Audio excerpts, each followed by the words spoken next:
Pourriez-vous expliquer pourquoi les hommes musulmans portent la barbe?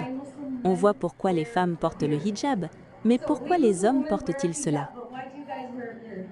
Nous voyons pourquoi les femmes musulmanes portent le hijab, mais pourquoi vous, les hommes, portez-vous cela? Très bien. Nos officiers ici portent la barbe, n'est-ce pas?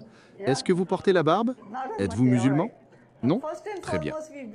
D'abord et avant tout, nous faisons tout en islam parce qu'Allah nous dit de le faire. Notre prophète Mohammed, paix sur lui, nous encourage à le faire. Il y a une parole du prophète Mohammed, paix sur lui, disant « Hommes musulmans, laissez pousser votre barbe et rasez ou taillez votre moustache ».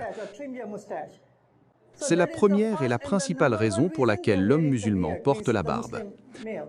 La deuxième raison est que nous suivons également la sunna ou l'exemple de Muhammad, paix sur lui. Il portait une barbe, et pas seulement lui. Si vous regardez n'importe quel prophète, en remontant jusqu'au tout premier, le prophète Adam, chaque prophète portait la barbe. Pour cette raison, nous disons que nous portons la barbe.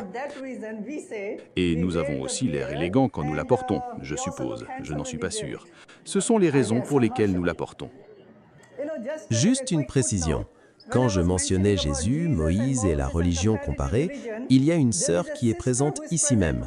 Elle vient d'un milieu chrétien, elle était curieuse au sujet de Jésus et de l'islam, puis elle a étudié l'islam de son propre choix. Elle a fait quelque chose d'extraordinaire. Je veux l'inviter rapidement, peut-être pour 30 secondes à 1 minute, pour qu'elle mentionne ce qui l'a poussée à s'intéresser à Jésus dans l'islam. Sœur, s'il vous plaît, venez. Sœur Latifa. Assalamu alaikum. Mon vrai nom est Laetitia. J'ai grandi en tant que catholique et j'ai commencé à m'intéresser à l'islam, à la culture et à la religion il y a environ 1 an.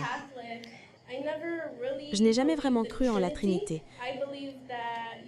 Je crois que nous devrions adorer le Créateur et non ses créations. Toutes les questions que j'avais ont trouvé réponse dès que j'ai découvert le Coran. Tout a pris sens pour moi, dans cette vie et dans l'au-delà.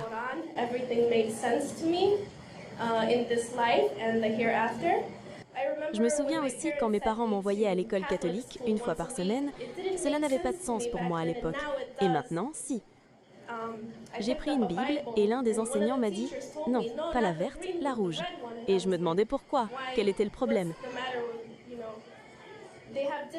Ils ont différentes versions de Bible, différents types. Ce que j'ai appris sur l'islam, c'est que le Coran n'a jamais été touché, il n'a jamais été changé et il ne sera jamais changé jusqu'au dernier jour, car Allah a promis de garder le Coran intact.